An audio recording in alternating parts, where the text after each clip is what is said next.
Hey guys, welcome to Joe's RC Corner. I know, not RC anymore, but hey, got a little work done out here on the Cricket in preparation for the next adventure of the Cricket. So stay tuned, guys, and I'll show you what we got done.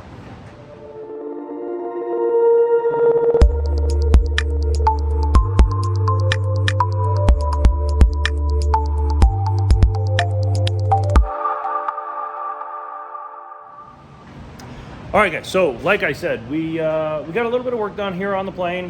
Did a purchase while I was out and about at Oshkosh, and I think I alluded to that in the last video. We went ahead. We added these VGs.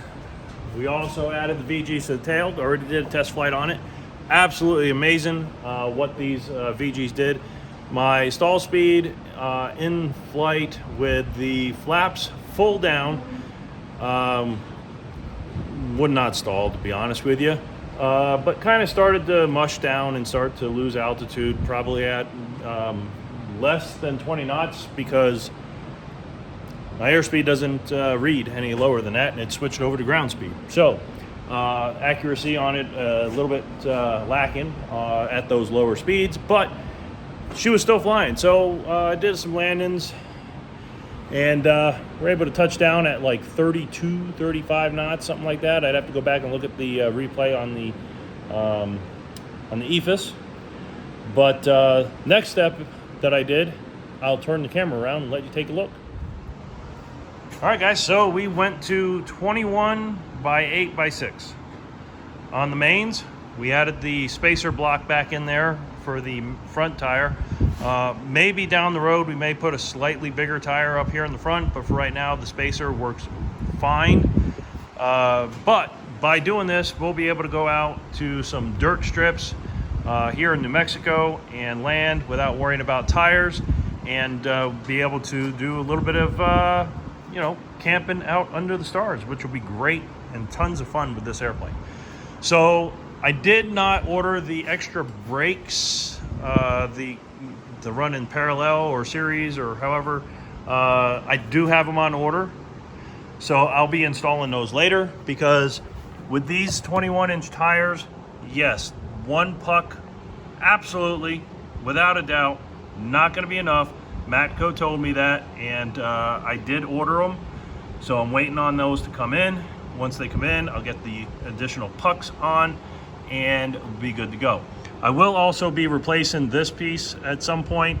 I'm gonna go ahead and order the billet aluminum one from from Viking Aircraft.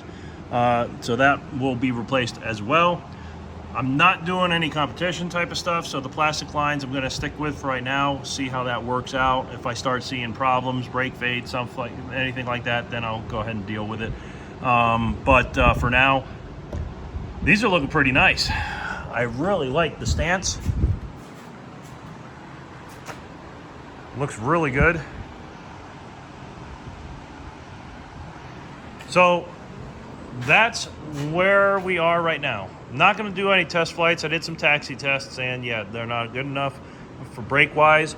It does start to roll at 2,000, about 2,600 RPM. It'll start rolling with full brakes, and that's stomping on those things hard, so I don't want to do that. So we're going to go ahead and get those brake pads added to it.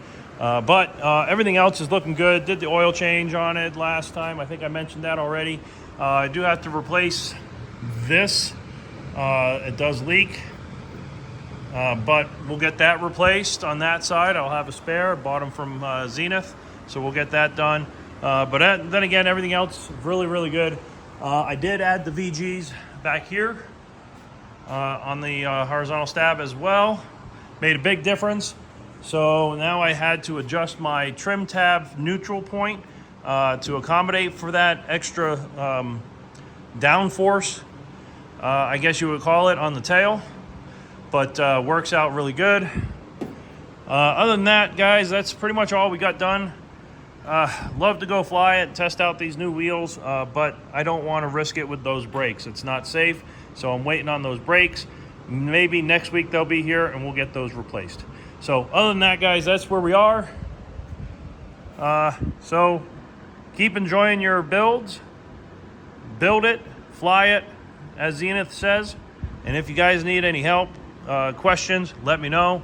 But yeah, these are, again, Matco 21 by 6 by 8 and 6-inch rims, and we'll have the dual puck brake system on board, and the front wheels still the same. So there you go, guys. Keep building, keep flying. See you on the next video. Bye now.